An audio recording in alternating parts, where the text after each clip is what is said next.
in, that means you're feeling the vibe. The bell rung, you already been subscribed. Right now, the queen, she on live. Right now, please pull over the whip, no phoning when you drive. Dope soul, sporting with the talk. First lady from New York, Brooklyn. All my people, you rocking with the chat. Hit that. That like button would tell me where you at. You know, step from the MBK. Born and raised up MBK.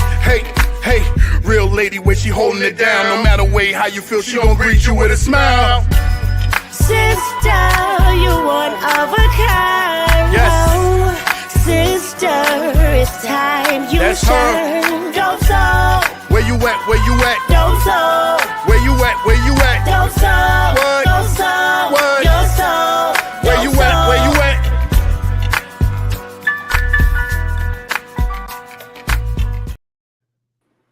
Hello, Nick family. Oh, hold on there. Hold on. There we go. Hello, Nick family. Welcome to the Just Nick and the Weekly Show. I'm your host, Stephanie, aka Queen. And as always, we have a lot to talk about. Mitchell Robinson's return is imminent. Tom Thibodeau said we've been without our starting center for 52 games. So, you know, he's tipping his hat as to what's about to happen, or he's looking for excuses as to why the team hasn't played well against the elite teams, or there's some truth to it. So we'll talk about that. If Mitchell Robinson is starting together with Cat, how does that impact us defensively? How does that impact us offensively? Who's going to the bench? We'll also talk about, you know, Tom Thibodeau as well. This is I cram to understand you show, and really hoping to have a two-way balanced conversation on Mitchell Robinson return. And I was talking to Jeff before the show, and he said, you know what? You either in Mitchell Robinson's camp and basically ignoring the offense. Well, he didn't say that, but this is what I got from it. Ignoring the offensive side. He can't do any wrong, or you just don't like Mitch and you just hate him, and he's just going to crater the offense. And the truth is probably somewhere in between. So hopefully we'll have a good conversation today about Mitchell Robinson. I will say that, come on, Ajay. I will say that the comments that's going to get the airplay tonight is going to be the comments that really have something to say and add to the conversation. All right. But I want to start with, I guess, a monologue on Mitchell Robinson's return. Hold on. I do have my notes here. I just want to make sure. Okay. Yeah. So the first thing I want to say is welcome back, big fella. And I know, and I'm not being facetious about that. You know, say what you want to say about Mitchell Robinson's injury history. He cares. He always works his way back to help the Knicks. Whenever he comes back, even if it takes him a little while to get into shape, he's always a positive addition to the team. He's a team player. Last season, when him and Hartenstein were playing together, it wasn't about who's this guy taking some of my minutes, who's this guy closing, you know, some games. It was, what can we at the center position do for the New York Knicks? And that says a lot about Mitchell Robinson. And there's no doubt in my mind, and I believe, I really mean this, there is no doubt in my mind that the Knicks will be better overall and better defensively with Mitchell Robinson back on this team. The rotational versatility that Thibodeau will have with Mitchell Robinson to play him with or without Cat really helps the Knicks, right? And I don't need to go through it, but I will. It'll benefit our rim protection, our pick and roll defense, second chance points, vertical spacing, and I probably left some things out. He helps the Knicks championship ceiling overall is a bit better with Mitchell Robinson on this team, right? What I do think is overlooked, because you're either in Mitchell Robinson, you know, is can't help us at all offensively, or Mitchell Robinson is a mixture between David Robinson and Hakeem Olajuwon. Like it's either one or the other. But what I think is overlooked or at least underestimated is how Mitchell Robinson's presence will impact our offense. I think a lot of us think that we're going to play the same way offensively. And well, let me just backtrack. I'm referring to Tom Thibodeau's statement, and I'm gleaning from his statement that we've been without our starting center for 52 games. What I'm gleaning from that statement is that Mitchell Robinson and Cat will play together for the majority of their minutes together. And I hope I'm wrong, right? But kind of what I'm getting from that is Mitchell Robinson is the starting center, Karl Anthony Towns is the power forward, and they're going to play the majority of their minutes together, right? So a lot of what I'm saying is based on that. Um, yeah, is based on that. So kind of what I'm hearing from the fan base is our offense is going to stay the same. Um, we're going to continue to have player movement and ball movement. Everything is going to be the same. We're going to continue to have this elite offense, which hasn't been that great of late. And on top of that, we're adding defensive rebounding, second chance points, pick and roll defense, size, uh, rim protection, and that's just not the case.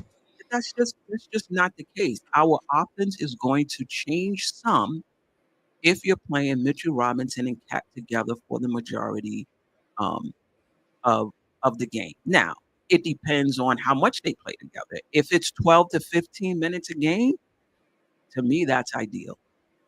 And not necessarily that Robinson plays only 12 to 15, but they play together 12 to 15 minutes a game. In my opinion, that's ideal. You'll still have, significant period of time when the offense can be free flowing, and you can increase those minutes together or decrease those minutes together depending on matchups, right? So in that case, the potential change in the offense is not that big a deal. But again, like I said, I'm going on the statement that they'll probably play 24 to 26 minutes together once Mitchell Robinson is able to play those many minutes. And that's what's a bit concerning to me. I agree that the Knicks defense, particularly of late versus Cleveland and Boston, has been a shit show. It's just been a shit show. And I can't blame Tom Thibodeau for abandoning, if this is what he's doing, the 5-out offense where everyone on the court is an offensive threat. I can't blame him at this point if he's saying, yeah, this is not looking good. You are not, and I repeat, you are not winning a championship with a top 3 offense and a bottom 10 defense. It's just not happening, right? Unless you're shooting lights out for 16 games in the playoffs, you're not winning a chip. And that's where the Knicks are right now. Really good offense, again, that hasn't been playing that great of late, but a bottom 10 defense. You're not winning, right? However, however, and this is where you all may begin to disagree with me if you haven't already. I believe that if the Knicks turn into a top 10 team the rest of the way, top 10, excuse me, defensive team the rest of the way, and play Mitch and Cat together for the majority of their minutes of the floor, you're not winning the chip that way either. Because the playoffs is all about exploiting weaknesses, right? And as much as Mr. Robinson will help our defense in the regular season and the playoffs, the trade-off in the playoffs, in my opinion, may prove to be too much to overcome. Not impossible, but may prove to be too much to overcome. And listen, those in the chat, the replay gang, those on the panel, I welcome comments, or dialogue about how this may be overstated in ways in which the Knicks can still be a potent um, offensive team, particularly in the playoffs. I think there's things you're going to be able to get away with in the regular season that you're not going to be able to get away in the playoffs. So I welcome that discussion. But let me explain specifically what I mean. And this is where the members of the Mitchell Robinson Pentecostal Church of Second Chance Points may be offended, but I think it's necessary to have a balanced conversation. I already spoke about what Mitchell Robinson brings to this team positively, but these are my concerns for the offense. So right now, a good to elite offense, poor defense, including rim protection, including three-point defense, including pick and roll, like whatever you want to throw in there on the defensive end, the Knicks aren't good. And maybe I'm missing something. Maybe they are good in the area, but to the eye test, I don't really um, see it. So, with Robinson, you're gonna get the defense, the rim protecting, the vertical space, and those things. But in my opinion, I think that the offense is gonna be less impactful. I think there's gonna be tighter spaces for Brunson to operate, which may not hurt us that bad because listen, he can get his shot off in a phone booth, right? Less space for cutters. Can't play Robinson against stretch bigs. Can't play Robinson down the stretch due to poor free throw shooting. It's easier to rotate off of Robinson to offer defensive help than it is to rotate off a Cat, right? Who's usually at the 3-point line and is guard tightly, you know, um, guarding him. But the other thing I'm concerned about with Mitchell Robinson and our offense is he can't move the offense along with the pass or like turn to the basket and hit the cutters. So whenever Mitchell Robinson has the ball, and I'm not talking about in a dribble handoff, I'm just saying if for whatever reason the ball gets to Robinson at the free throw line, the defense has a chance to reset, right? Has a chance to reset while another player has to literally go to Robinson and get the ball out of his hands and move it along. So in the playoffs, having a starter and Josh Hart, you could argue fits this category, but I don't think as much as Mitchell Robinson.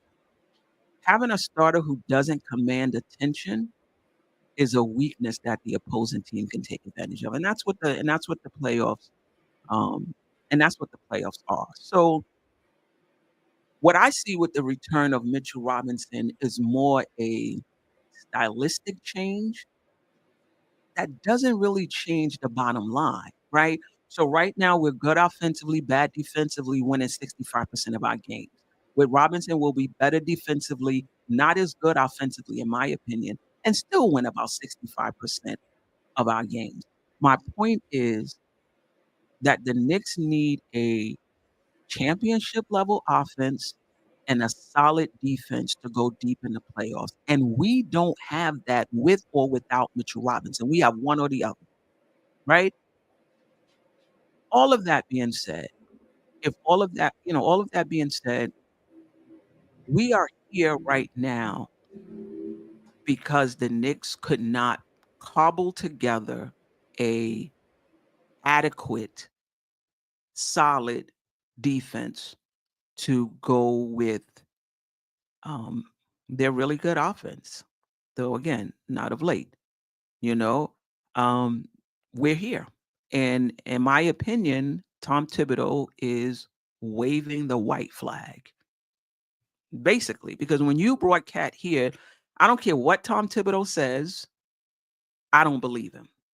I don't believe him. I don't believe his plan was to play both of them together. I believe the plan was what it was, the lineup we saw, hoping, hoping that if you surrounded Brunson and Cat with two good wing defenders and Josh Hart, that would be enough. The defense would be solid enough, and that has not been the case. And like I said, I can't blame him from turning course, changing course to see if a solid defense. And don't get me wrong, if Mitch is Mitch and he's able to play his usual, I think he's averaged 26 minutes a game.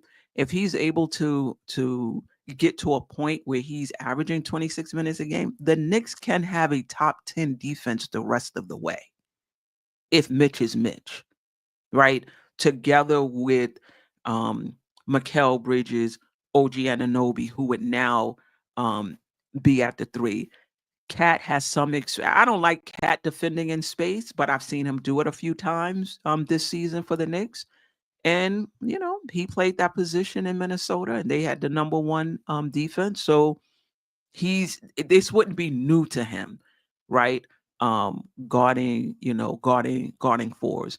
But I think the difference is you would have somebody behind him and that will help. So this is where we are. It's going to be interesting to see how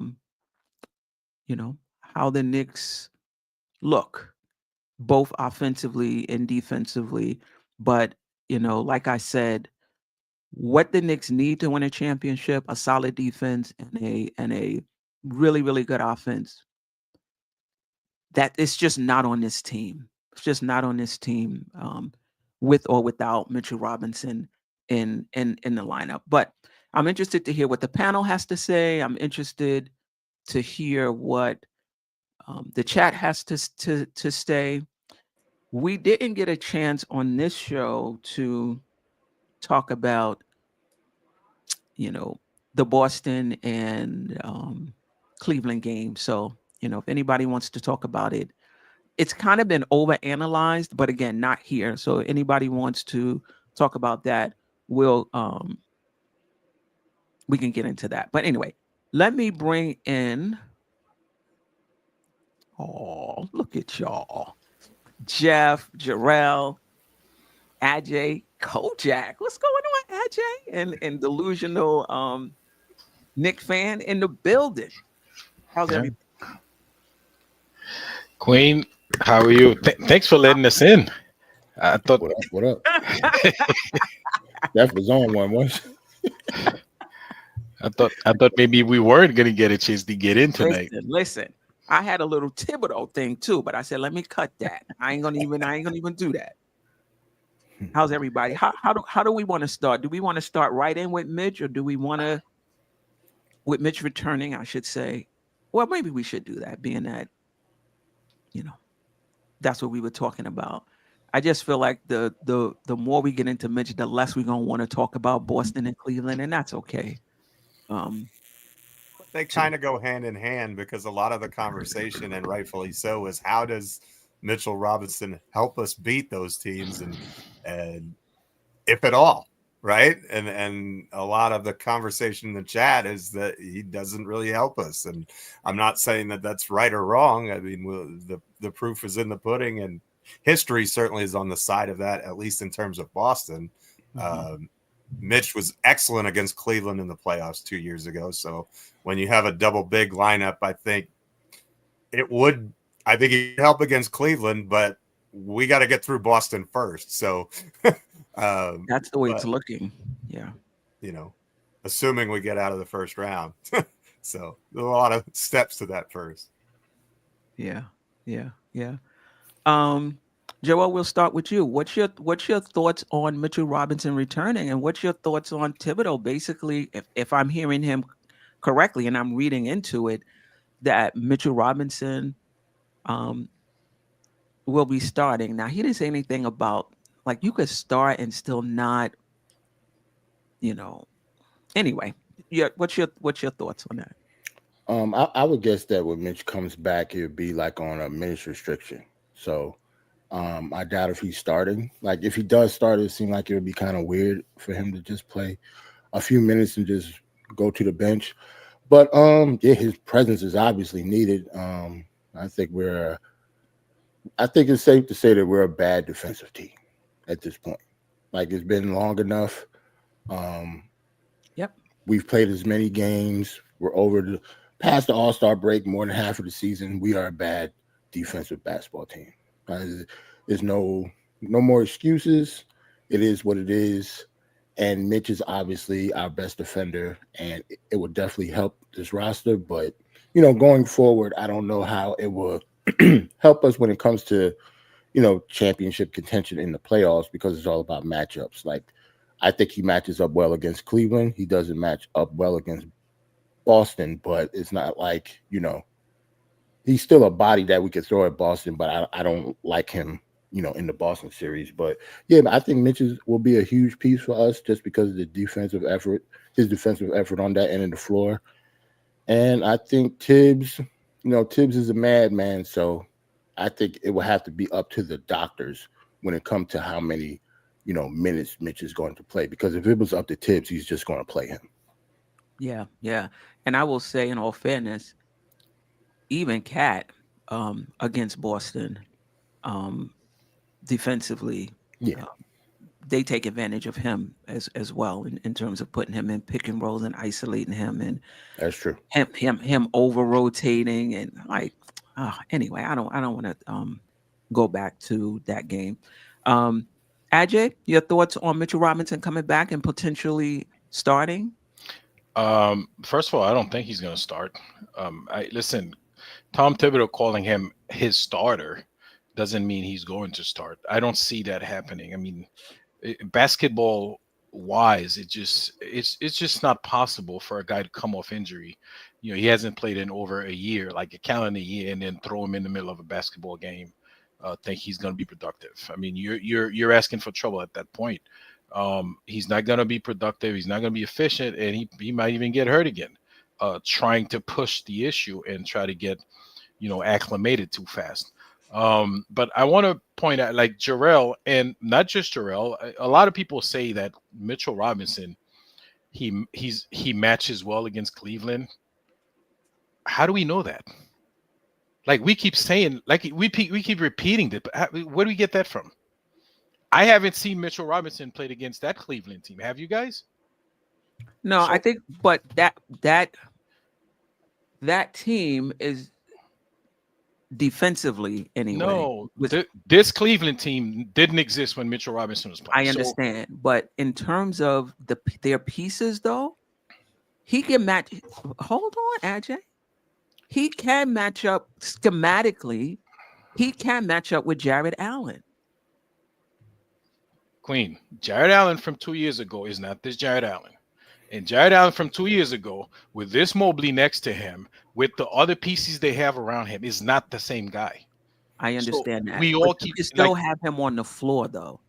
You can still have Mitchell Robinson on the floor. Whereas if they put Mobley at the 5 and DeAndre Hunter at the 4, it's very difficult to keep Mitchell Robinson in the game because now Mitchell Robinson is playing Mobley out at the 3-point line.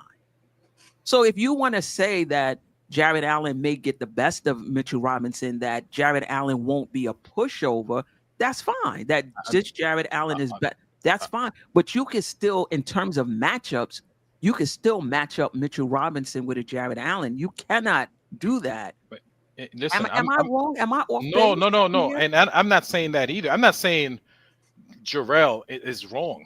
Maybe he does match up against this, but and not Jarrell. And I'm saying this, I read this comment like time and time again, and I hear people call in the shows and podcasters and everybody saying, "Oh, Mitchell Robinson, he's going to help us against Cleveland."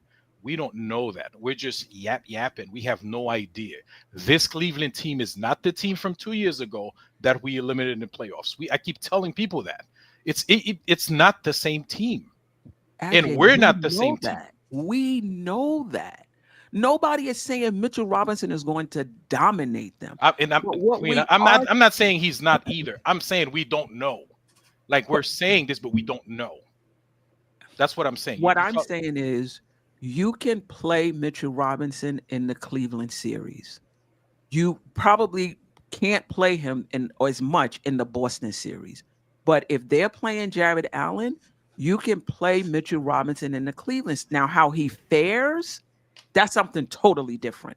But schematically, he can at least be on the court, is what we're saying. Yeah, it's a matchup issue. In terms of a matchup, you can play. Now, will he win the matchup? Nobody is saying that, he's going to win the matchup and do the same thing he did against Jared Allen this time around, but he can be on the floor at least. Okay. That's all we're saying. It's a matchup in which he can be on the floor. Right. Yeah, I see what you're saying. Because against Boston, I guess the only people he'd match up against are either Kristaps Porzingis or Al Horford, and I guess both of them are probably not a good matchup for him because they really don't play down low at all. Those guys. Correct. That's all we're saying, and I agree with you. Don't think Mitchell Robinson is going to do the same thing to Jared Allen. That I agree with you in that respect. Or even Mobley. Mobley's much better player now. Mobley is much better as well. You know, so but and Mitchell, in terms of him starting, I really don't see that happening. And if he does, I think Jarrell mentioned it's probably going to be for a few minutes. He's not going to play regular starter minute. I mean, it would be malpractice for Tom Thibodeau to do that, even though he's probably going to do that if they let him. But it wouldn't be a good idea for him to do that. No, go ahead. I guess we'll talk about later, like basketball wise, like how the pros and cons and stuff of him being, either coming back, being part of the team, not even just starting, but being part of the team. How does that affect us offensively and defensively? We're definitely going to talk about that. I want to ask you one question, AJ. Are you saying that he's not going to start now because he's just coming off injury, but you believe as he gets more acclimated, he's going to start, or you don't feel like he's going to start at all? No, I think as he gets acclimated, he's probably going to start. Okay. But it's going to take, again, chemistry shouldn't be underrated. Because it takes it's a really big difference when you take one guy out of the lineup. Sometimes you throw guys in and they mix right away. They fit. But more often than not, it takes time for these guys to get used to playing with each other. You know what I'm saying? And then especially with Mitch, like he affects the spacing down low. So these guys gonna have to understand that the moving around is not gonna be as fluid. Or maybe it will be, I don't know, but it's just going to be a different motion, when you have Mitch and Cat and then whoever the three other guys you have on the court, as opposed to Cat, Precious. It's a different set of movement. These guys, they got to get used to each other. So I don't think he's going to play them, throw him in the starting lineup. He's going to work it in, or at least I hope that's what Tips does. Kerry Cox said, "What bigs do we have left? Because Huck Porty is out for the next 4 to 8 weeks, 6 to 8 weeks. We might not have a choice unless we're going to start Precious." That's what we've been doing. I mean, I think we're going to end up starting Precious. That's what. Just start. Yeah. Again, maybe Precious's minutes are gonna, drop, but we'll probably continue to start him. Delusional Nick fan. Appreciate you joining us, gracing us with your presence. Looking forward to what you have to say. What's your thoughts on Mitch returning, possibly starting?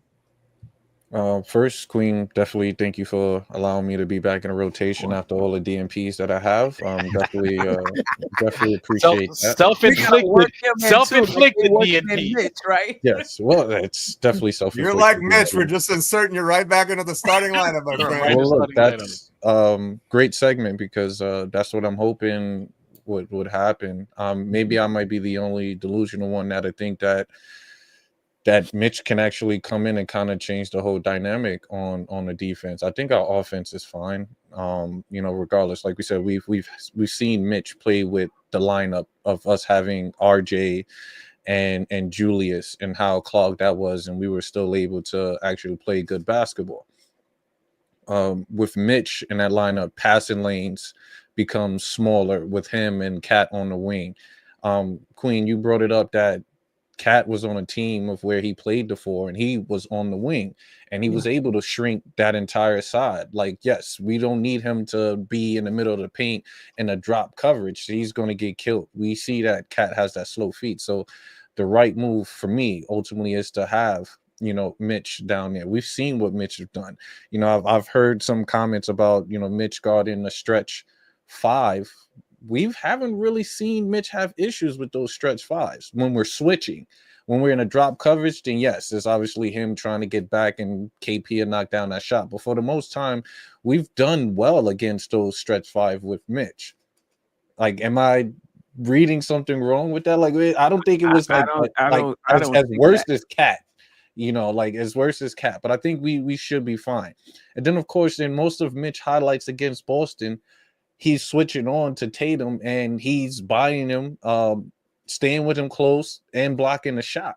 Or if he's blocking a shot on the perimeter. So we've seen him guard KD. We've seen an instance, guys, please, an instance, not saying it's, constant, but we've seen Mitch switch on to prominent scorers and holding his own. So I think with Mitch coming back, do he start? No, definitely won't start. Minutes restrictions. We know with Hakaporti going down, it's a possibility that he might get a little bit more minutes than expected, but they're going to gradually get him in. It honestly depends on how Cat feels. Remember, Cat had to sit down the game. If Cat comes back and he can play well, then of course Mitch will have that more time to gradually come in. But if Cat still have that lingering injury, don't forget with Mitch literally got cleared. I want to say the day before the first game. I forgot what year it was. Mitch barely did as much workout and stuff. That man came in and played 30 minutes, and he was huffing and puffing that entire game. I mean, it was the first game of the season. So Tibbs has no problem throwing him into it. OG could get injured out 30 games. You think he's going to gradually bring him off the bench? Nope. OG's going right back in the starting lineup. So we know that of Tibbs.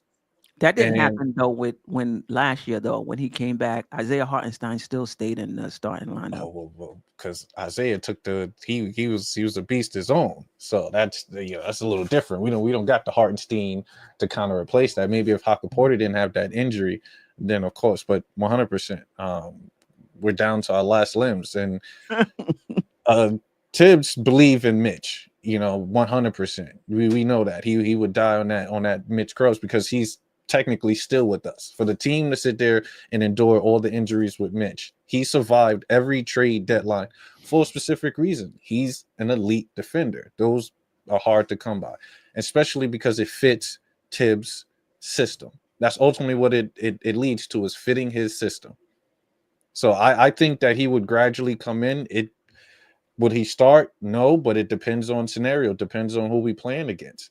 But I do believe that Cat will shift over to that 4, and we would see a lot of Mitch at that 5 and Cat at the 4. The question I have for you is offensively. You said that our offense was okay when we had Mitch. Who was that? RJ Barrett and Julius and Julius Randle. But at that point, we were playing more of a volume game, right? We weren't a good shooting team. So we were playing more, keep the turnovers low, get up as much shots as you can, get to the free throw line a lot, get second chance points. That's kind of how that team scored. I, for one, wasn't a big believer that was a championship type offense, like that once you get into the playoffs, that would be the type of offense that would win you a championship. So I guess my question is, do you believe going into the playoffs with Mitchell Robinson at the 5, Cat at the 4, when teams kind of prey on your weaknesses, what does the Knicks offense look like? What offense can they run that they can be successful and make it difficult for the opposing defense? All right, so let's bring up the counter teams. One of the teams that kind of killed us is the Cleveland Cavaliers. Now, is Jared Allen a stretch 5? No, but I don't think Jared Allen is going to play in the playoffs either. I think Really? there are going to be times. No, I think there will be times in the playoffs in which they're going to have to play Mobley at the 5 and maybe DeAndre Hunter at the 4. I mean, that's just the way it is. There's been times when Rudy Gobert's had to sit. I think Jared Allen is going to have to sit. And I think there's going to be times Mitchell Robinson is going to have to sit. My concern is that I don't think Tom Thibodeau is going to do that.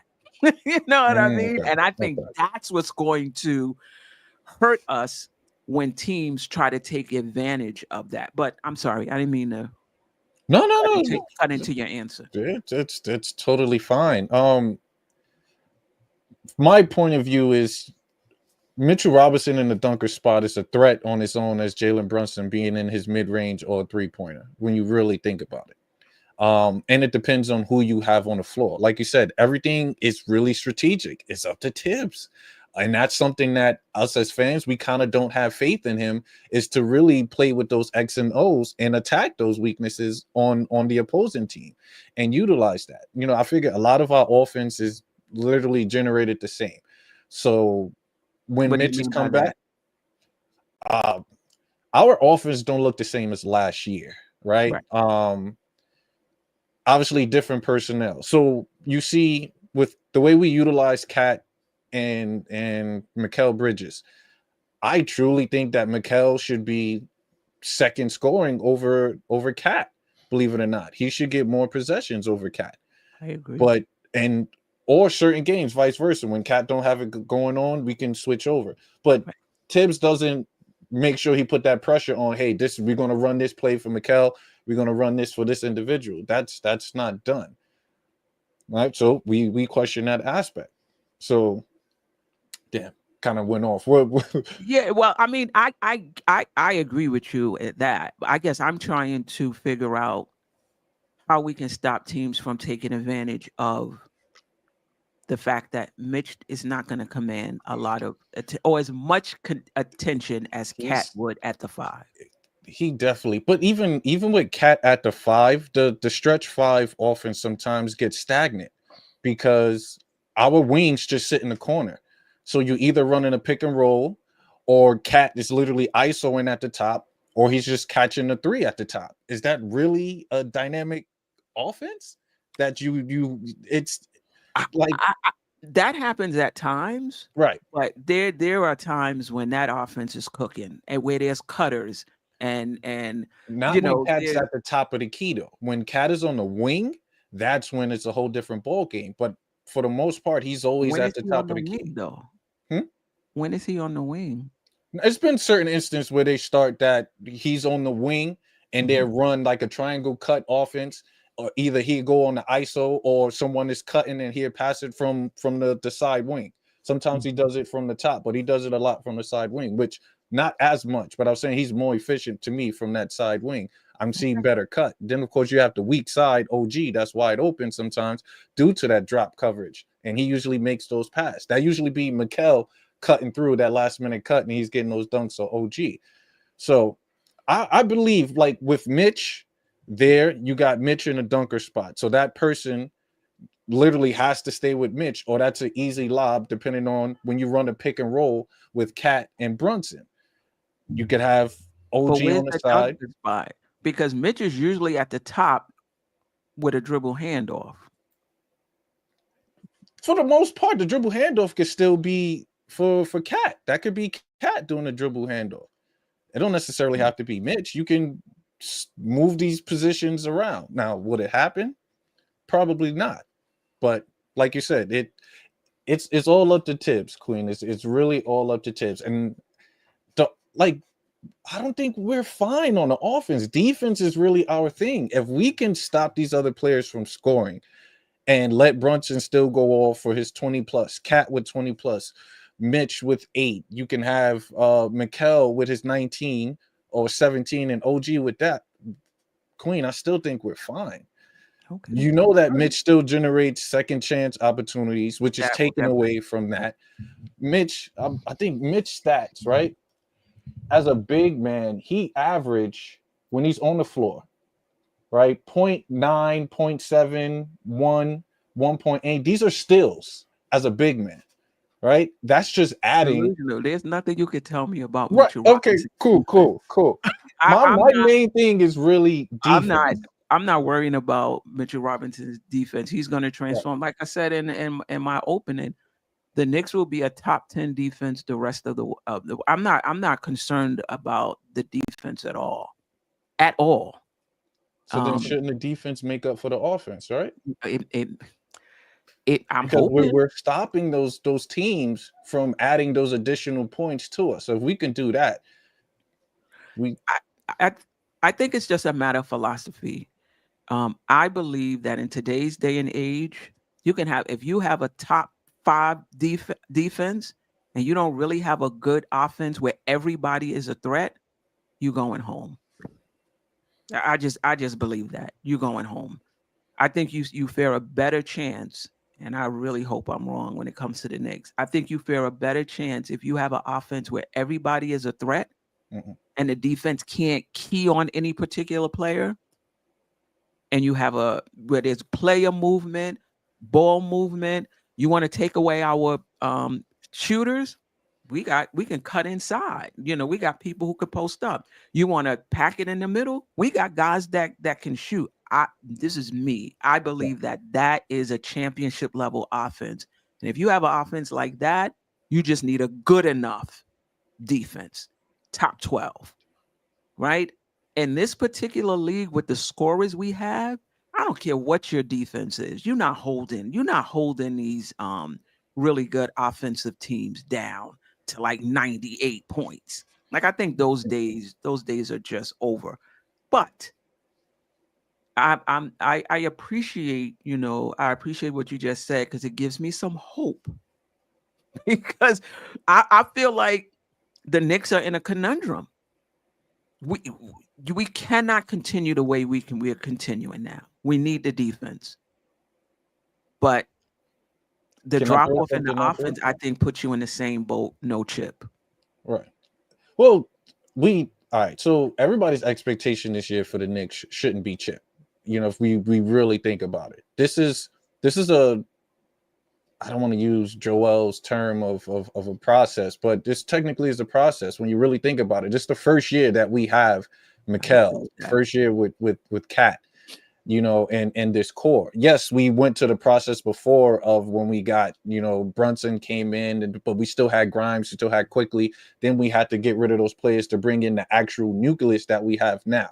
So this is year one. How long it took Boston to get to where they're at? How long it took Golden State to get to where they're at? How long it took Milwaukee to get to that championship level? So it's going to take time. So if we're basing this on year one, we're exactly where we need to be. So that expectations of winning the championship, sorry, that's not it. For us right now, my expectation, Eastern Conference Finals. How? That's my expectation. How? The Knicks are not as good as Boston, and they're not as good as Cleveland. Queen, I'm not going to let the regular season dictate playoffs. I can't. I just can't do that. We've learned that with Atlanta when we dominated Atlanta the whole entire year and years before that. Then playoff time come and they gave it to us. What happened with that series? Delusional. I'm sorry. You can't. This is not the same thing, brother. You're comparing apples and popcorn. How? Two things that the only thing in common is you could throw them in your mouth, chew, and swallow. They have nothing in common. Well, that's the biggest common right there. No, that's the biggest one. No, please explain to me how series and this series not the same. Listen, Cleveland give it to us like they complete domination. You watched the game the other day. We're not in the same league as the Cavaliers. Okay, we're just not there. Okay.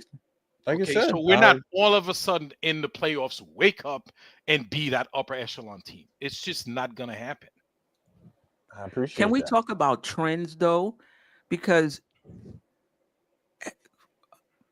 I agree Cleveland is a better team than the Knicks. But we haven't seen Cleveland in the playoffs. And we haven't seen the Knicks in the playoffs, in all fairness, this particular team. And the playoffs are a different bird. But what I will say for Cleveland, though, is they're not trying to assimilate Mitch back into their rotation.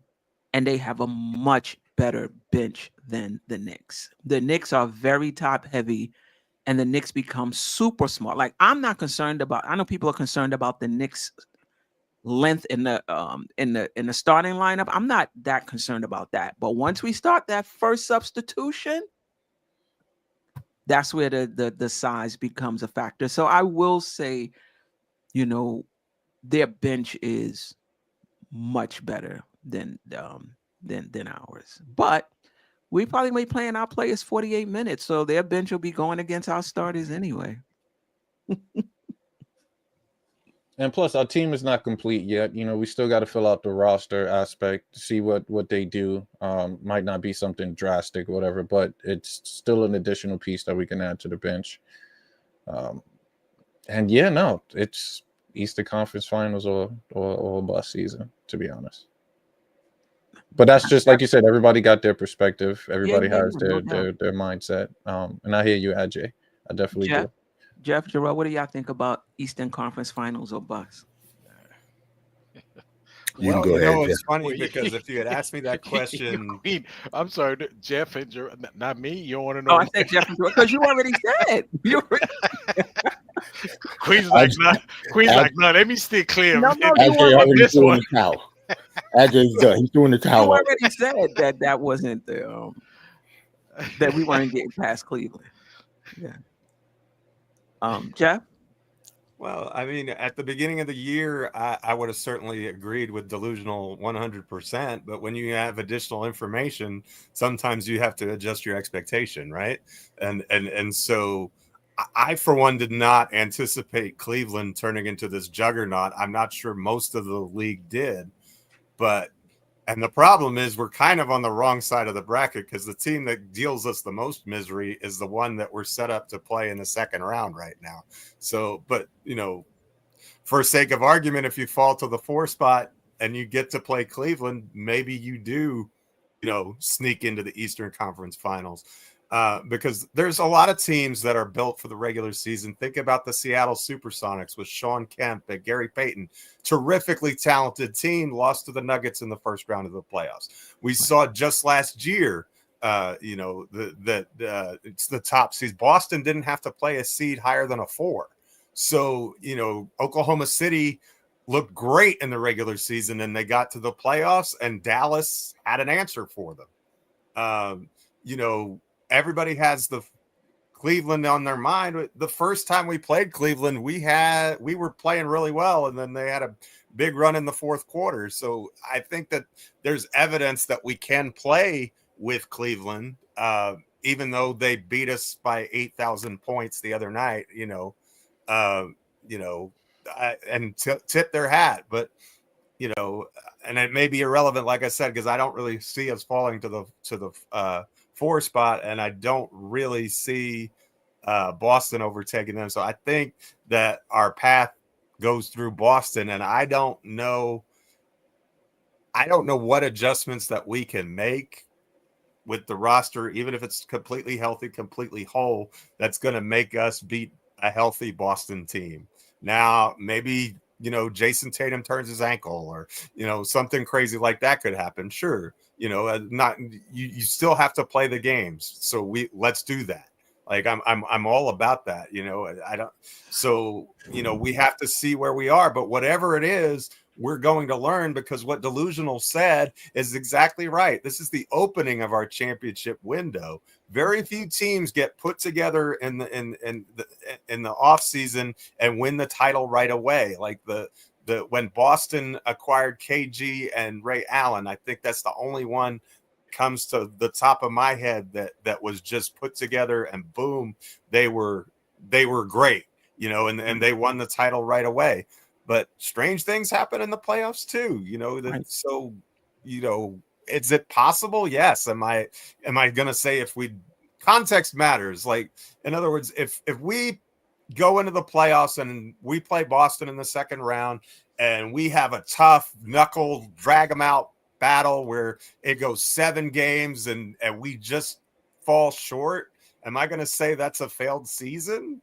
No, I'm going to say that gives us information about how we need to improve in the offseason when we've unlocked an extra draft pick, when we have and we know better what we need when the games count, right? When the games matter, we see what they're doing now, but that doesn't necessarily mean that's what's going to happen later. So let's see us compete better. Let's see us do some other things. And I think one of the answers is shoot more 3-pointers. Like I don't think we shoot. I think we shot 17 or 19 against Philadelphia. I mean, we made 7 of them. That's a decent percentage, 36, 37%. But that's not enough. We've got to get that number up to 30 or 40 every game, and we've got to get the assist numbers up to 30 a game because we only had 22 assists against Philadelphia, and I think that's one of the reasons we struggled. But let me paint you a picture for a second just to get back to, because I don't think I really got to talk about the Mitch part of it, and you asked delusional a question about the offense, and so this is what I envision that I think could be successful. Okay. If you're starting Mitch, you play Cat up top, and you have Brunson, OG, and Bridges out on the 3-point line, spread out. And then you have 4 shooters in the game with Mitch. And I think that is a successful offensive formula. I don't think it's successful if we have a Anunoby and Mitch together, or if we have Hart and Mitch together. I don't think that works. I think if you're going to have Robinson in your starting lineup at any time, you're going to have 4 shooters in the game around him. And I think that can still be, and I could be completely wrong, Queen. It might, they may be able to exploit that. And if they do, they do. But we try something, right? Whatever we've thrown against the wall hasn't stuck so far. So, let's use the extra weapon that we have. But I think that if you surround him with 4 shooters and 4 guys who are willing to take those shots, because I think Josh Hart has 0 3-point attempts in his last 2 games, and he's shooting 21% from beyond the arc in his last 10. And that's why our offense is going down the toilet, in rapid fashion, because you need that threat out there. And especially when he's playing with Precious, as you say, it gets clunky, it gets clogged, it gets all of those things. And I think you're absolutely right about that. But I think if you have Mitch is the only, Mitch is the big on the floor with 4 shooters, and Cat is certainly that. And I think it works in Adjay's favor because Adjay's been wanting him to shoot more 3-pointers all season long anyway. Well, if he's not going to be driving nearly as much if Robinson is in there, and you put him down low. So I think you get more volume from Towns, which I think is good because I think we need more volume from all of them. Is it perfect? No, but other than going small and playing deuce, I think that's the only other real choice with this collection of players that you have if you want to maintain that dynamism that you're talking about on offense. Yeah, I mean, I think what you're saying is kind of what I said in the opening, is that the offense is going to look different. It's just going to look different. Like, it's not going to be the player movement, passing, cutting, that type of offense. It doesn't mean we can't find something that's effective. It's just going to look different.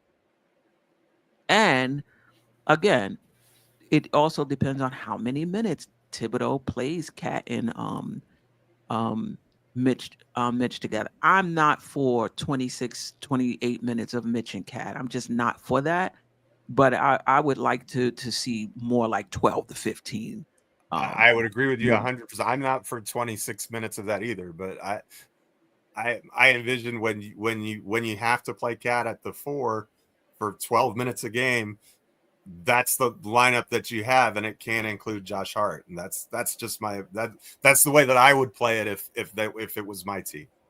And that's how you're going to have to close, because you can't close the game with Mitchell Robinson. So you can't, your I think his preference would be to close with Josh Hart anyway. So I think it's kind of a moot point. I think he's going to want to go with the, unless he's going to be, although he has shown on occasion to sub offense for defense at the end of games this year. So maybe that's one of the things that he does during the playoffs. You maybe even taking Cat off the floor at certain points in time, just to, have the rim protector in there and have the extra defender out there. And then when we've got the ball, then Mitch comes out, Cat comes back in, and here you go.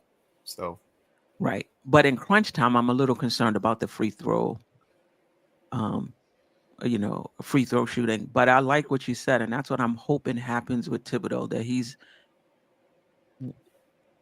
just kind of seeing the game, seeing what we need. Do we need Mitch right now? Do we need Cat right now? Do we need both of them right now? Like, what do we need right now, given what's going on in the game, as opposed to Mitch and Cat is starting 28 minutes a game, hell of hot water. This is, this is what it is. That would be a huge mistake. I agree with you on that. Yeah. Jarrell, we've talked about so much, but the last one was Eastern Conference Finals or bust, and whatever else you want to add before we get to the chat. Well, for me, just like Jeff said, context matters. So for me, it's not exactly when the season ends, because I don't think we're going to win the championship personally, but it's how we lose. Just like Jeff said, like, if we do lose to Boston or Cleveland in the second round, what does it look like? If we're getting blown out every game, gentlemen sweep 5 games, or if they do sweep us, yes, I think that's a failed season. But when Delusional said Eastern Conference Finals or bust, what is that? What does bust mean? So you are correct on that. So that bust term shouldn't have been used, but you're 100%. Oh, okay. I just wanted to know, because bust, depending on who's saying it, bust can mean sweeping changes in that too.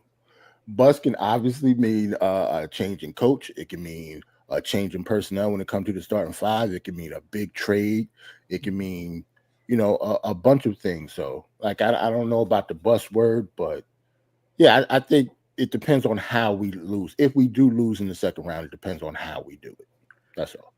I just don't understand why we expect it to be competitive in the playoffs when it hasn't been in the regular season. But again, maybe the Knicks turn it up. Mitch is here now. Maybe it'll be right. A little different. But it's like we've been a hot mess against these teams, not squeaking out, not losing by the skin, like just non-competitive.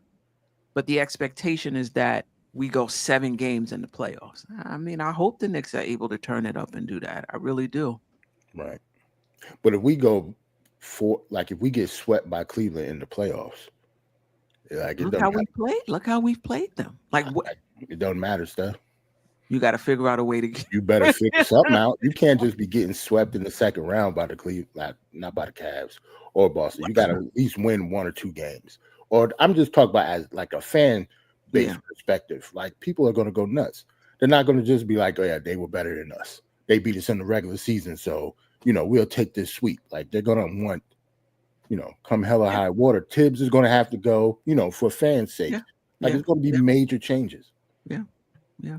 Or calling for major changes. Right. Yeah. No doubt. But let's get to the chat, and then I want to get into who's going to the bench. But it sounds like most of us are in agreement that it's going to be Josh Hart. Right. It will be. Before we get to the chat, I want to say my piece. Oh, sure, absolutely. Oh, so you ain't quit on us yet, huh? No. I'm just kidding. I don't have anything to say. Okay. The only thing I'm gonna say though is and it had, we need to be realistic. We can't, we have to look at the reality, like the facts. Okay, look at the team. Forget the stats. Forget our record. Watch the games. Okay, you get a feel for the game when you watch it. Okay, we can't. And Delusional, I know you're saying, if we don't make it to, we're not. If we have to calibrate our expectation, right? To me, if we get eliminated in the second round against the Boston Celtics or the Cleveland Cavaliers, right now we already had a great season as far as I'm concerned, because this is year 1 of this unit. They've already done great things, okay, regardless of what happens to the playoffs. Now, I don't want to be eliminated in the first round, but I don't know who we're going to play. You never know. Anything can happen. But it would look really bad if we get eliminated first round. And like Jarrell, and I think you were saying, if we get swept or gentleman sweep, we get a gentleman sweep in the second round, that looks bad. But that doesn't mean this team is good. We're having a good season. We're having a great season. Okay. But a lot of things have to change. We just not, if we get eliminated in the second round by Boston or Cavs, we had a great season. There's nothing to be ashamed of, nothing to worry about. We make the adjustment in, you know, in the offseason. In the offseason, the team, they'll know what they need. You know what I'm saying? So it's not, and listen, you setting yourself up for disappointment, man. If you think we're gonna make it to the Eastern Conference Final, because it's gonna be very hard getting past one of those two teams. You know, and Go ahead. No, I wanted to no, ask no, you a question. I was gonna say that doesn't mean our team is worse. It's just that the other teams improve much more than our teams improved. You know what I'm saying? So all the teams are going like this. They just made a bigger leap than ours. That doesn't mean our team is worse than last season. Do you know what I'm saying? So it's, you know, you got to look at it that way, man. Don't set yourself up for disappointment, because it's just delusional. You're gonna get your feelings hurt, bro. Yeah, I almost feel like Ajay is saying this just so he can psych himself out, because you're usually the one who is on the other side. No, Jarrell, listen, but I look at, I'm realistic. I get it. I'm realistic. Listen, I watched those games. Listen, we were not in those. I mean, first quarter, game was done. It was over. Game was over the first quarter. Like we didn't have a chance. Like, yeah, you know, in one of those games we make a little run, and you could tell the other team's like, look at them. They think they got something going on. Like the Boston game. Yeah. And then Jason Tatum comes in, scores like 20 points. Yeah. I'll sit the fourth quarter or something, you know. And like they toying with it. Yeah, but you have to be realistic. Again, it's not about our record. It's not about the stats. You have to watch. If you watch the games, you could tell we're just not there. Yeah, we're gonna win a couple of games in the series, but you know, we're not gonna be able to beat 4 out of 7. Right. 2 questions, and one of them, Sharon was reading my mind. You don't think if Mitch is able to get back into form by the playoffs, do you think that makes a difference in terms of winning the series against one of those teams? Yeah. Well, yeah, of course it gives us a better chance, I think, because Mitch is a good defensive player. That doesn't mean we're gonna win, but it gives us a better chance of winning, you know. And instead of losing by 25, we'll lose by 12. You know, so it's gonna be more competitive. But I mean, you those teams are, guys. I'm sorry, man. Like after those beatdowns, I actually go back and watch those teams play other teams, right? And listen, Boston lost to Detroit beat Boston. Like, I mean, it looks like. I'm like, how did Detroit beat him that bad, like that easily, and then we had no shot against him. Detroit is good. You think that good. Boston came into that Detroit game with the same energy they came into against the Knicks? Jeff, that's where I was gonna go. Probably not. 82-game season. Probably not. You know, on national TV, you know, against the team who's right behind them in the standings. We made these big trades so we could beat Boston and all that talk. You know, they come in with a different attitude when they come in with the Knicks, when they play in the Knicks. You know, so and Queen, to answer your question, yeah, listen, we won't win, but it make it more competitive. It gives us a better chance, you know.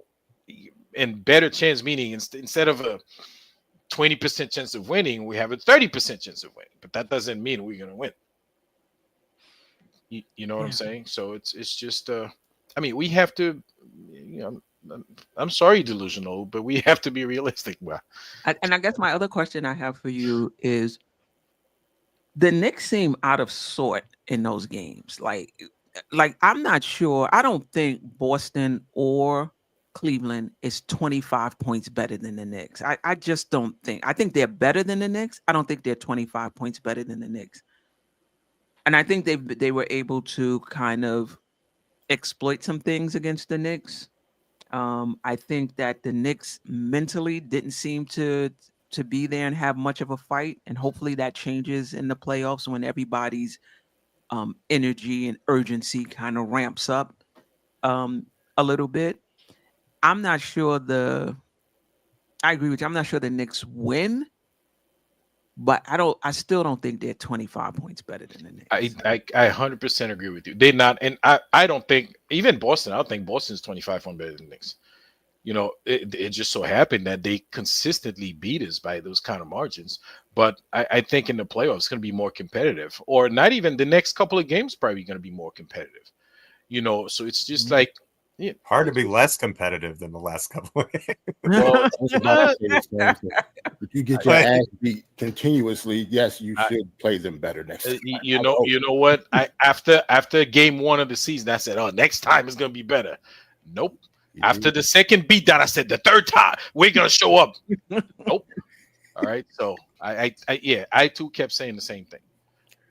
We got to get one out, Jay. We got to get one. Yeah, we have one chance of getting that one, and then it's the playoffs. But Queen, I agree. I don't think they're. Listen, the Knicks is a very talented team. Yeah, we're not a great defensive team, but we're not that bad. I mean, there's a reason why we're third seed in the East. You know what I'm saying? Because we're not a bad team.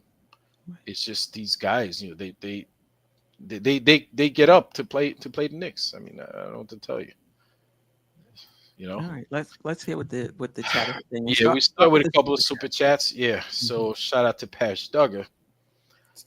Salute and thank you, sir, for the generous $10 super chat. Says when we play 5-out great offense, the only thing that happens is we match basket with teams. To play Mitch and Cat means we get more rebounds and shots. That makes us a potent and even more potent on offense. I mean, I disagree. Just because you're getting more shots, what are you doing with those shots? But I hear you. Listen, this is what the Knicks have to do. Like I said, the defense has been a shit show. So they're going to have to, in my opinion, sacrifice some offense or fluidity of the offense or however the offense looks, and see if the defense helps. I don't think either way makes a difference in the outcome, in my opinion. All right, shout out to Parrish Duggar again. Thank you for the $2 super chat. Say we got to play Cat at the 4 because he can't play defense at the 4. We shall see. I don't know. Like I don't know if Cat can play defense better at the 4 than he does at the 5. Well, he won't be tasked with rim protection.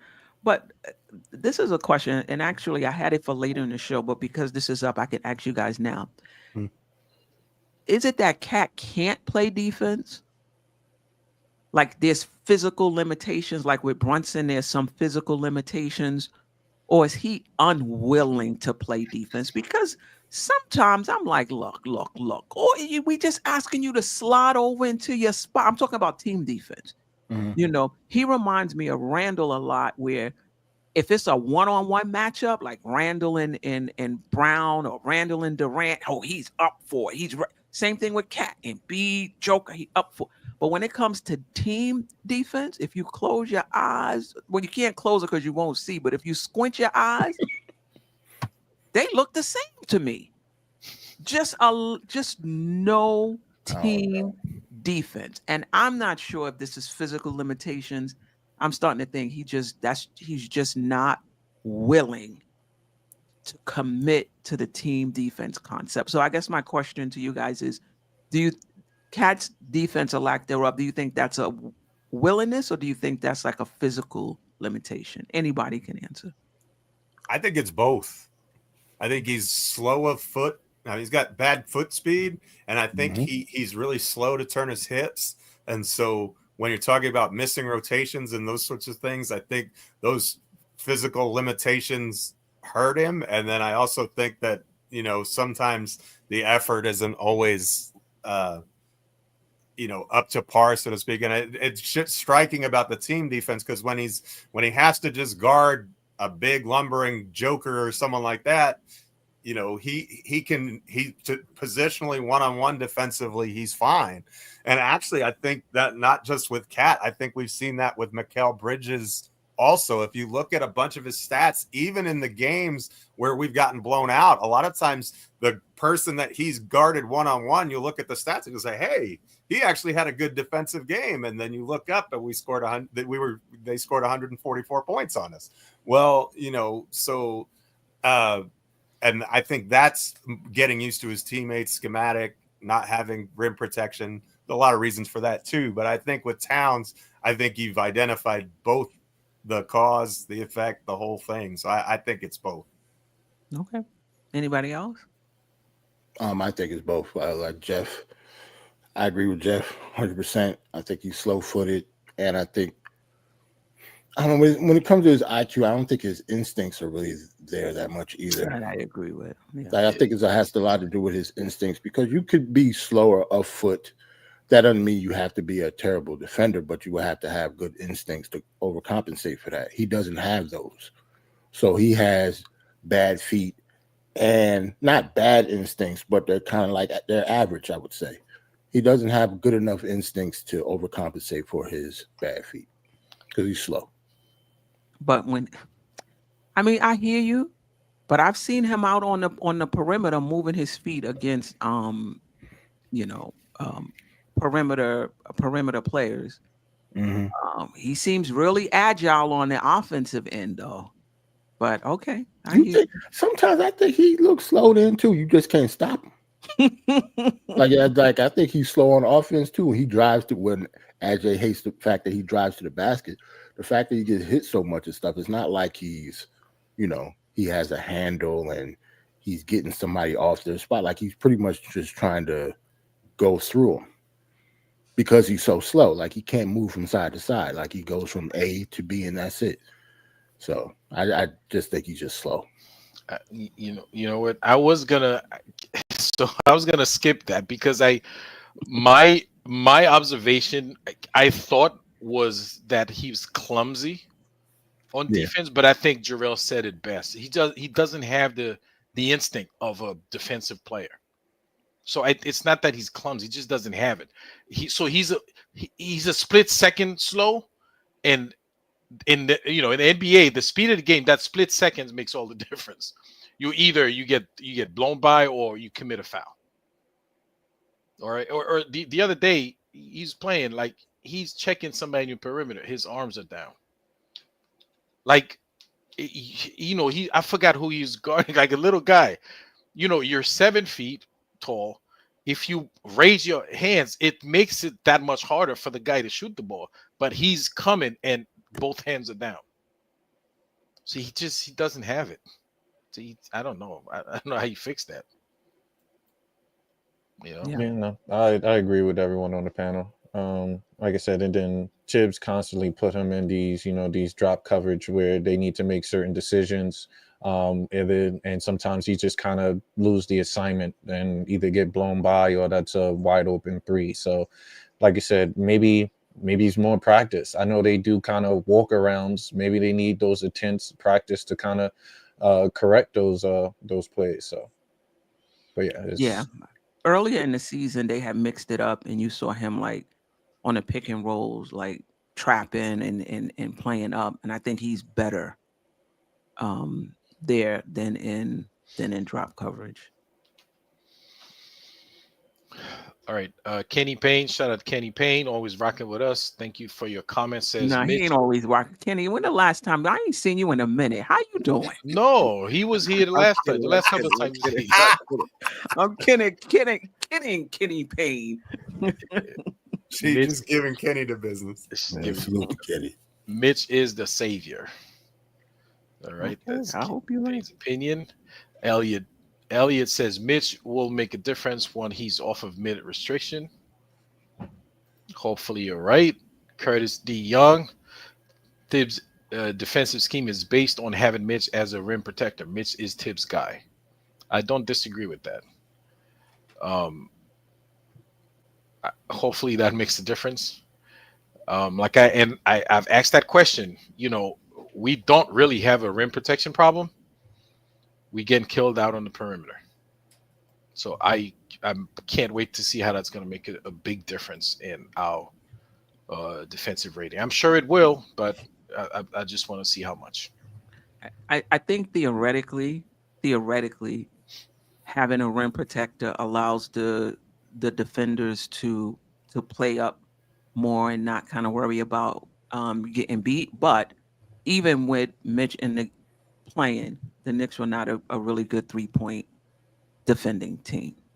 Right.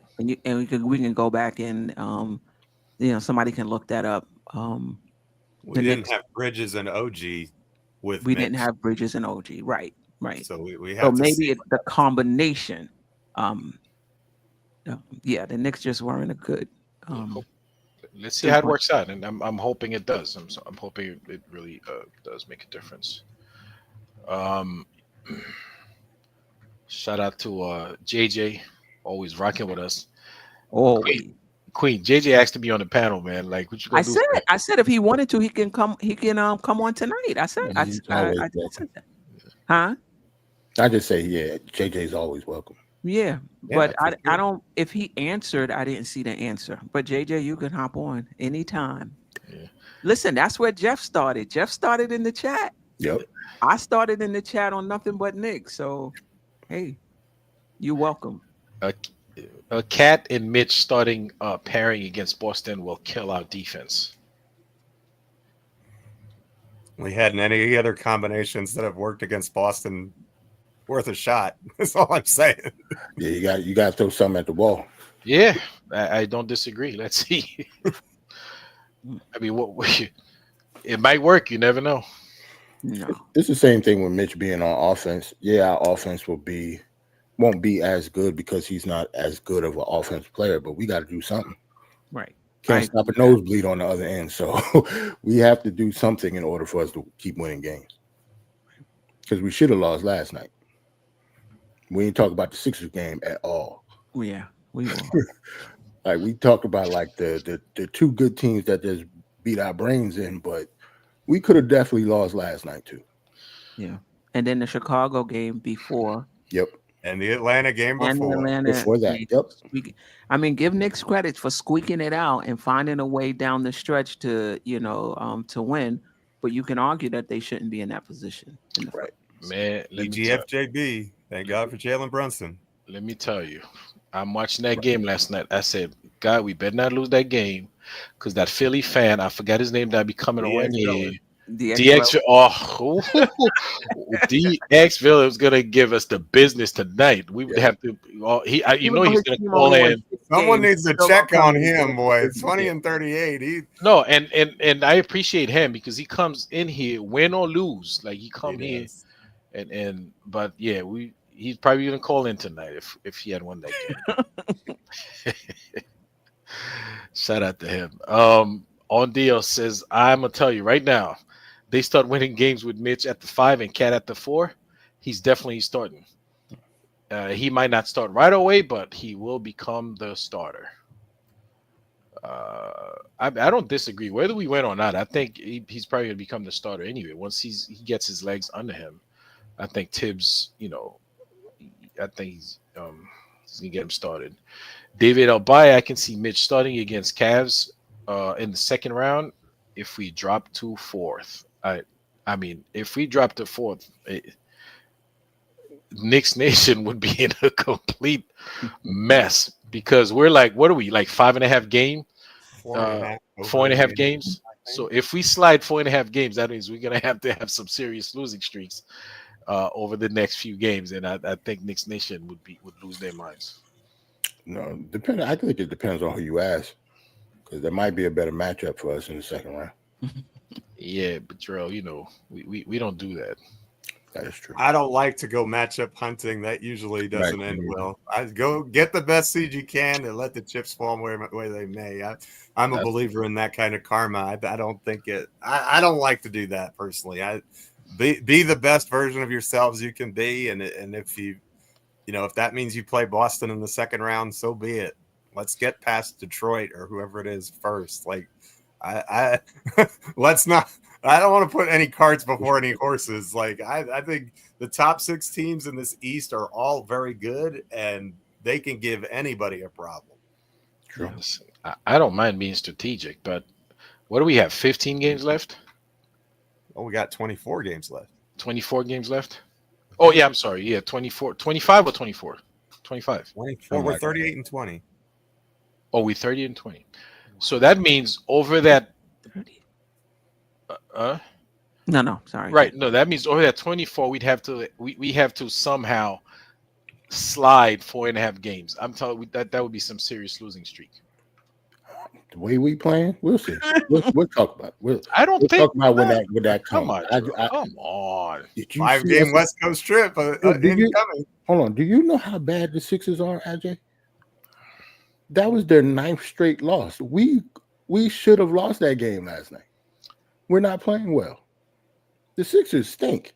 Yeah, but that Salute to DJ Relish. DX Relish. I'm sorry, but yeah, the Sixers suck. DX Relish is in a treatment program right now. Like I live around Sixers fans. Like Sixers fans are in a bad spot right now. They lost 8 straight. They're not a good basketball team. They had no business in that game last night, and we almost lost. Yeah. So we'll see. Yeah. Where was I? Hold on. Kerry Cox. Maybe Moses Brown will be released. So somebody said Moses Brown is on a 10-day contract. With Dallas, right? With Dallas. Yeah. So snatched them up. I mean, with Huck Porty being out and then Mitch just coming back, we are kind of thin at that center position. Yep.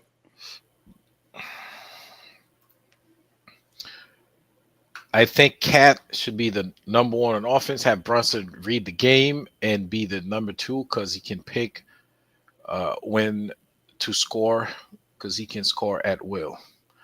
I mean, if he can score at will, why not him being the number 1 guy? Well, maybe because he gets tunnel vision sometimes. Yeah. Brunson's floor game. We didn't even talk about Brunson. Yeah, it does need to improve, in my opinion. It does. To me too. 7 assists in the first quarter against Philly. Yeah. Just feed the Bridges machine. Yeah. You think that's why Bridges had that reaction at the end of the game? Because that second half he was non-existent? Maybe. I think all of our players is pretty much inconsistent except for Jalen Brunson, but he even is inconsistent when it comes to certain parts of his game. I think everybody, like OG Anunoby on offense, is very, very frustrating for me to watch. Yeah. I just think he got to get his rhythm back. Sometimes he looks like he can score 30 on you on any given night, depending on, how he moves and stuff. But then sometimes he completely disappears. And sometimes his shot selection is atrocious, like it wasn't Philly. It's like when he go up for a shot, all of his weight comes down to his ankle. Like, I'm like, what? I just don't understand. It's like when he goes up, he just, I don't know. The very frustrating. I'm not sure what it is. It just seems like everything is not going up into the shot. He's going up into the shot. His body is coming down. Like, I'm not sure what that is. And he look like he's in pain every time he moves. He's frustrating as hell to watch to me. Like, he's another guy I don't want driving to the basket. Oh yeah, I flinch every time. Every time. Listen. I'm like, OG, please spot up for that 3-shot, please. Spot up for that 3-pointer.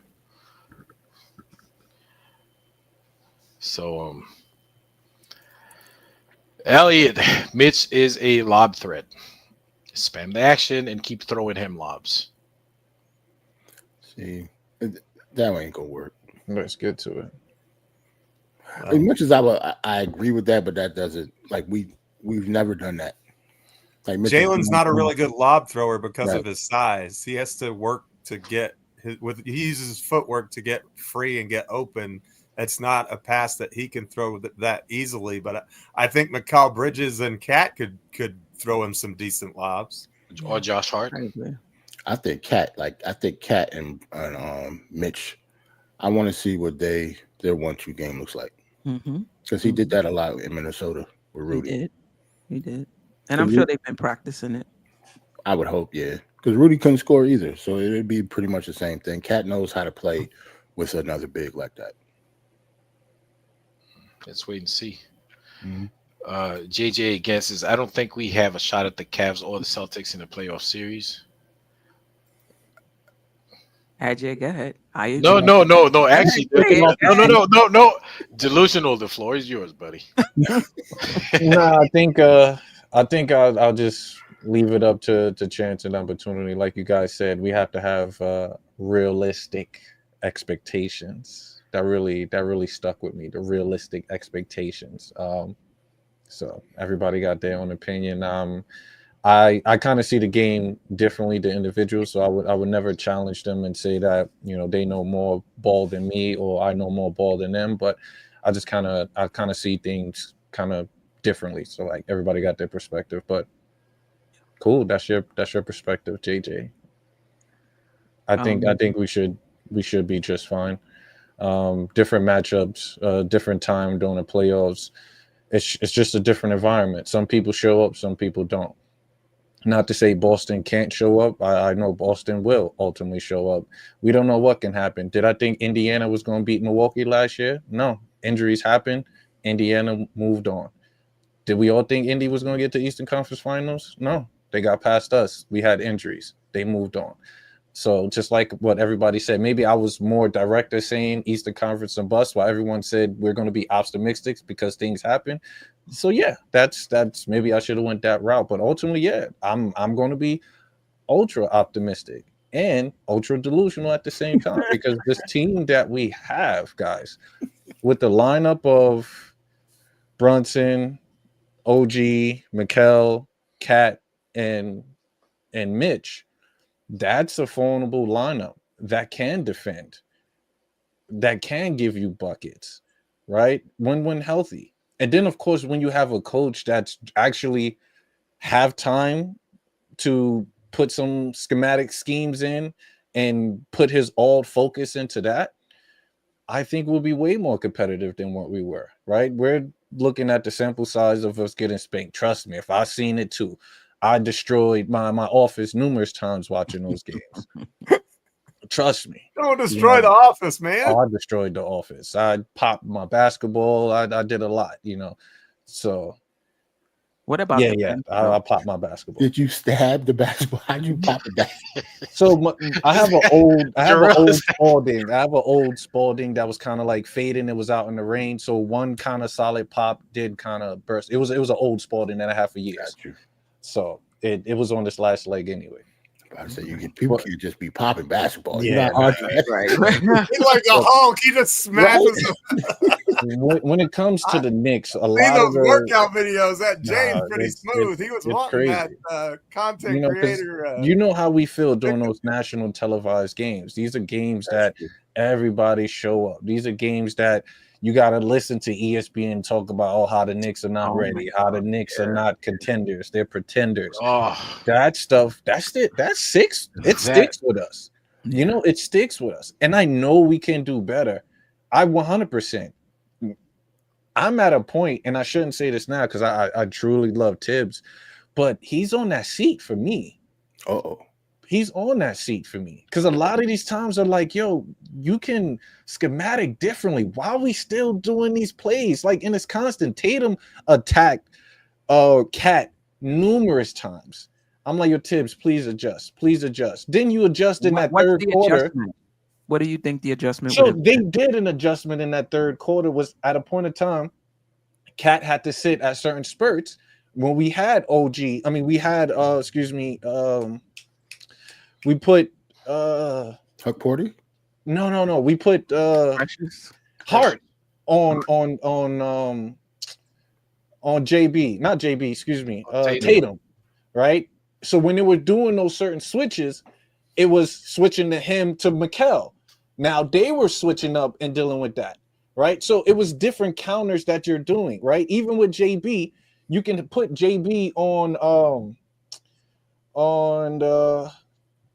what's that dude name? Derek White, right? Put him on Derek White. So when the Derek White do the screens on another individual, you switch on that instead of going under. They've been going under for some apparent reason, right?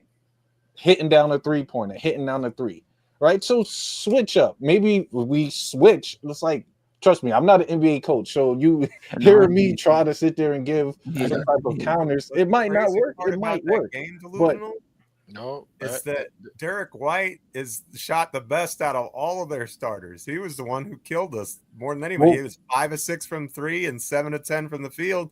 And the other that guy that killed us was Drew Holiday. All their other starters shot poorly from the field. you know why? Because those are the help defenders. Right? We're using help defenders to either trap Jalen Tatum. Now everyone. Oh yeah, Mike. Your mic is. You cut off there too. We can't hear you. No, you Delusional. still Can't hear muted. you. That delusional hot. That's He what broke his look. mic. Look. broke the mic. I'll show you my phone. Did you stab the mic? Leon Rose ain't like that, huh? Delusional. He stabbed the mic like that's Spalding. Leon Rose ain't like none of that. They shut his mic off. Well, you always said he watched the show, AJ. He does. What about now? Y'all hear me? You Yeah, good. Now we got you. Okay, yeah. Run You that know, back. They Sandman came through and wiped me out, so I'm Not done. the Sandman, you good. Sandman. So yeah, it's something has to be done to believe it or not. So like from your guys' perspective, when y'all see this game, right? Do y'all see the proper adjustments being made, or you see time and time like when we did come back in the third quarter, adjustments were made, but it's late. And then of course when he goes back to that normal rotation in that fourth quarter, then that's when the run comes. So do I say should we sit Brunson the entire game? No, I would never say that. You know, do we sit Cat for most of the time, clutch time? I would never say that. But do it at certain moments? Yes. Don't stick to your timeouts, your rotation that you already have. Okay, it's 6 minutes left. I'm gonna put Cat on the bench, or it's this amount of minutes left. Are we gonna do this? No.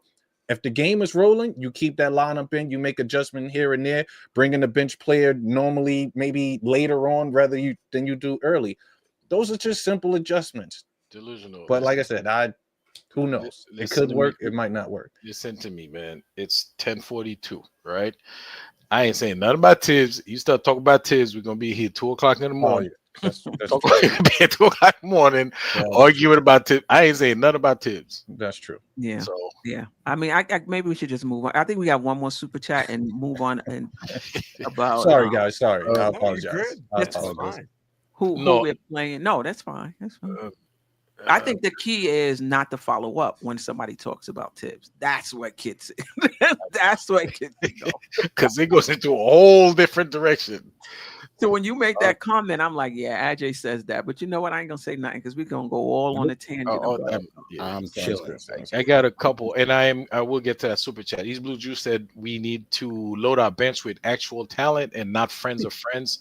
The reason why I highlighted that, I don't know who. We do need more talent on the bench, in my opinion. Yeah, no, absolutely, and that's it's for our weakness. But who's friends of friends? Like maybe campaign, maybe. Yeah, I don't know. Yeah, who's friends of friends? Mm-hmm. I mean, I don't know anybody on that bench who's anybody's friend. Maybe campaign because he played with Mikal Bridges back in Phoenix. I don't know. I like campaign though. Like I want to bring him back next year. I think he's done a really good job. I think so too, but I don't think the Knicks are gonna bring him back. No, he said Cam and Shamit. He just put Cam and Shamit. Oh, Cam and Shamit. Why? Because they play. I don't think that's why he signed them though, because they played with Mikal Bridges. That would be a good reason though. If it was a factor. If they were doing that, they would have bring Ryan Archie-Diacono. He would have been on our bench. Nah, because Cam and Shamit at least contribute to the what Ryan Archie gonna do. Come on, He gonna call out those screens for you. Rapping on the bench. He could lead the league in high five. That is true. He could lead the league in high five. Handshakes, different handshakes. Yeah, you're right. Yeah. There you go. But valid point though. Leon Mitchell feels it's we're a first round exit. Wow. I went from championship or bust to first round exit. So. Then we're gonna be getting swept in the first round. Remember, I said, or not even make the playoffs. We'll fall way out. I'm not sure that's possible at this point. We So- fall out the playoffs. Yeah. Somebody Yeah, if we fall out the playoffs, everybody getting fired. Everybody get, and I ain't got nothing to say. players too. And some players gonna get fired. Yeah. Last one, but not like before the super chat. How do you know what our team is with Mitch? I don't know. See, it's usually people like that who think our team is going to be good with Mitch. They don't know either. Nobody Thank you. knows what our team Nobody knows. is. Just Well, wishing. y'all don't know this, but Ajay has a DeLorean, and he gets that thing up to 88 miles per hour. Right. He goes There to you the go. future, and so he knows. So I and he's know. just toying with us up in here. Yeah. Flux capacitor back there. Flux capacity. Yeah. Yep. No, I don't know, Sharon, and neither do you. We just have to wait and see what it's like. All right. Parrish Duggar again. Thank you for the $5 super chat. Says if you watch those games, let me see. Hold on. You saw that we can't play 5 out good enough. You watch us miss shot after shot, which is why we get beat. We have to play big. Paris Duggar, come on. That's switching the The whole. Knicks have the Knicks offense. We can't play 5 out good enough. Now, if you're going to tell me we can't play defense good enough, yeah, I definitely agree with that. But you can't say we don't play 5 out good enough. The Knicks have one of the best offenses in the league. Struggling lately, don't get me wrong. One of the best offenses in the league. I was about So to say. what do you mean we can't play 5 out good enough? I was about to say it might be the wrong night to argue that. Right. No, yeah, we definitely been But I see struggling. what you mean. But I think part of it is the Knicks are top heavy. So if you lose OG because he's out for from some time and Josh Hart misses 2 games or what, it changes everything for the Knicks offensively. So yeah, the Knicks can play 5 out good enough. They can't defend good enough, which is why at this point we have to abandon the 5 out. Oh well, I think we're gonna still do it at times. I think we'll still see Cat at the 5, but we have to abandon it doing it full time because we're not good enough defensively. That's nothing to do with them not being able to play 5 out good enough. Appreciate the super chat though. But I have a question though. He says we have to play big. How? We don't have any. We don't have bigs. We don't have enough bigs to play big. And I think the big lineups are the ones that cause our offensive difficulties, because when you have Precious and Josh Hart in the game at the same time, they just double Cat and Brunson and dare, like, okay, you're gonna have an Achua corner 3, knock yourself out. We'll give you that shot all day. We're gonna have Josh Hart passing up wide open 3s to take more difficult shots in the paint. Okay, we'll take that too. And Hart had a good game against Boston. He scored 20 points on 8 of 14 shooting or something like that. Almost had a triple-double. But they were more than comfortable dealing with that. That's a lot better in their eyes than Brunson going off for 40 or Cat going off for 40. Hart 20 points is so what? Like, they're going to get that from Peyton Pritchard. So yeah, listen, the Knicks are going to have to make some changes in the offseason.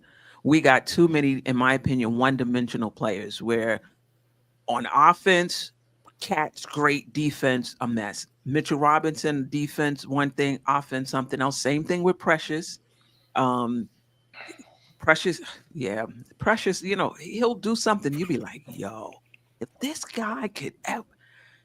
And then he. Inconsistent, man. He's another frustrated player. He's another one that's frustrating. And you're right. I saw them lineups with Precious and Josh Hart because we don't have enough good players off the bench. We just don't. So you got to play Precious and Josh Hart. What kind of offense you getting with those 2 players? Do you have to? No, I don't think you have to, because then you compare Precious with, like you said, with shooters similar to what you do with Mitch. You can have Cam out there, Shamit out there, and Mikal. But that you're not getting any rebounds though. And not any rim protection, because Precious is not a rim protector. No, and you're not getting Well, I any. mean, when Mel Precious Bridges is out had there, we like don't really have bigs out on the floor as much. But yes, Josh does, offensive rebound and crash. But maybe if you put other players in that position, maybe they can grab those boards. We just haven't seen it. We just haven't seen those lineups. but who would you? Okay, so we got Precious, you got Cam, you got none of those. So Cam, Deuce, who was the other one? Shaman. None of those are rebounders. Bridges is not a rebounder. So I think you're going to give up a lot of second chance points in that scenario, because basically who you running with Precious? Hart? Who am I running with Precious? Yeah. No, remember we said we didn't want that lineup because Right, that's a bad offensive lineup. So, and like you said, it's spurts. We're not saying these are spurts. Fair. These are spurts, right? Spurts. These are moments of where we're up by 15. You need to, play defense, coast, knock down some shots with some space, and still keep the defense, the opposing team defense, still working. So these are spurts. All these are little spurts because Brunson's still playing 30 plus. Everyone is still playing 40. Like for Hart should not have to play 40 plus minutes a game. He should not. We do have players on the bench that can still get those spurts, that can knock down these shots. Like you got Campaign literally only plays how many minutes? Like 9-10 minutes?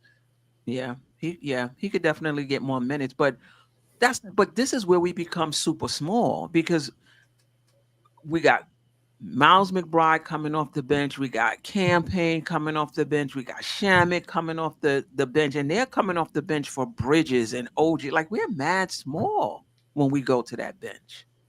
Like, I don't think like everybody says our starting lineup is so small. I mean, listen, you look around the league in terms of who playing fours, they not that much bigger than OG Anunoby, who's playing the four position on most of these teams. So I'm not in the camp that OG is not a four. OG can defend the four. OG can stretch the floor like a stretch four. He's just not a good rebounder, and he ain't gonna be a good rebounder no matter where you put him. So if you want to say we need more rebounding, so we need to move OG, I'm with that. But to say he could play the four offensively and defensively. Well, the lineups where you insert sorry, go ahead, Deuce into the starting lineup are off the charts good, like plus 30 or something. I'm exaggerating, but like the plus minus on those Hart with the starters, rather Deuce with the starters lineups is tremendous. So I think we've got to find a way to make that happen more often. He needs to be playing a minimum 25 minutes a night, every night, even if he's not shooting the ball well. Because even when he's not shooting well, he's making an impact, and he made an impact in that Boston game. Like when we made our run, a lot of it was the Deuce's energy on the defensive end. Yep. Oh, thank you, JJ. Only 45 likes. Now we got 163 listening, 98 on YouTube. So let's thumbs up or thumbs down. If you don't appreciate the thumbs down, that's good. No, we're not doing that. Thumbs down. All right, Steph, I'm about to roll out. Appreciate you. Glad to be here again. Real quick though, I was while we was talking and stuff, I'm up here watching the Mavs and Hornets highlights. Moses Brown started for the Mavericks, had 20 and 11 his first game with the team, and played like 31 minutes. Wow. Had like 3 steals, 2 or 3 blocks, and we just let him. He ain't coming back. He ain't coming back. Nah. He's not coming back. Nope, he's not coming back. That was his first game with the Mavericks. He had a double-double. So he was doing that down in the G League, though. He was killing. So it is what it is, man. That's how the cookie crumbles sometimes, man. Like he was on our roster, not officially on our roster, but we had him in the building. We let him slip away, and we didn't know how Porty was gonna get. Nah, but even if he didn't, I wanted Moses Brown. You would have used that over what's the other guy? Okay. TJ Warren. You would have brought up an extra big. Yeah, like the way we only got one spot. Yeah, because even if Huck Porty wasn't, if we're going to have the type of team that Mitch is going to play exclusive minutes at the 5, I think he needs a backup as well. And, Huck Porty and Moses Brown would have gave us depth at that position if they don't want to have, Cat at the 5 all the time. And it would have helped us in the playoffs having that many bigs on the roster, to me. It is what it is. I'll see y'all next week. I'm glad I was here again. Salute to everybody. Salute to the chat. And I'll check y'all out. Peace. All right. Take it easy. Appreciate you. All right. Anything else before we're not going to be able to get to a lot of stuff, right? We spent the whole time on Mitch, which is fine. Mitch and how the thing is changed. And I think Mitch will probably play Friday. Hopefully. Yeah, I mean. Hopefully Cat plays too. Yeah. No matter. Okay. Anyway, Paris Duggar, you could keep your last little super chat. We not reading any super chats. That's where you trying to come at somebody. So you could keep that. You can send me your Cash App and I'll send you back the $2. Anything else? No. Well, thanks to Delusional for hanging out with us, man. We miss you when you're not around. You make this a more regular appointment. Look, I truly appreciate and love you guys. You guys are like family. This is an outlet for me. Being a husband, being a father, and providing for the family. It's tough. That's my battle daily. So it's like, do I talk Knicks or take care of the wife and the daughter when I'm not traveling? So it's a tough thing to juggle. It's a tough thing to juggle. But I told my wife, I said, tonight I got to get with the family. So I'm gonna definitely try to make it an effort to be with you guys, because I even want to do my show sometimes too, and I haven't put out work in probably almost over a year. So that's tough on myself. So, but I appreciate Queen. Delusional.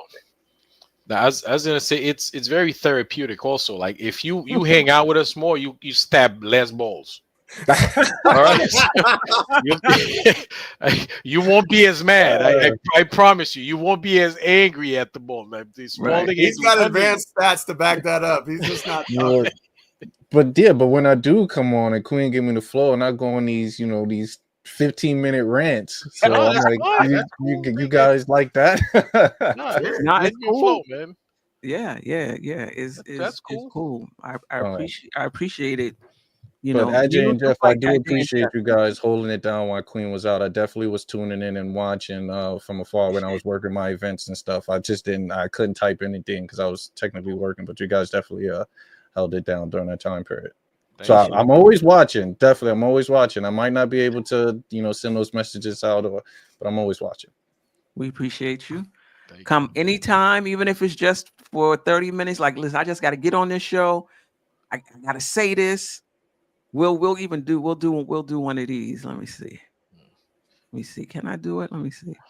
We'll do one of these. We'll let you delusional rant. To say for 15, 20 minutes, and then you'll be like, look, I'm out. I gotta go. So if you ever need time, you got something on your mind.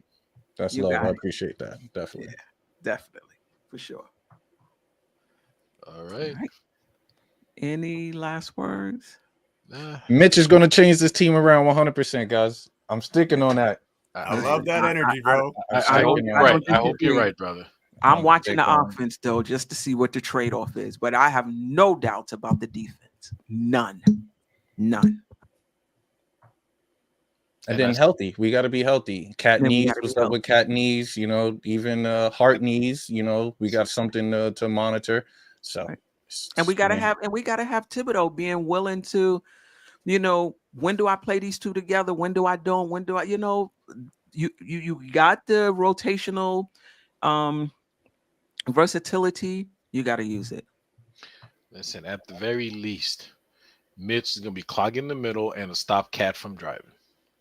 That right there is going to help the offense. Don't say clog in the middle because people get upset because that's defensive 3 seconds. But people go, Mitch, don't clog the middle. But his guy is a little closer to the key than when we're guarding Cat, and so they can rotate over a little quicker. You got to be very specific with this fan base. They come out, oh, he don't clog the middle. He don't clog the middle. Oh boy.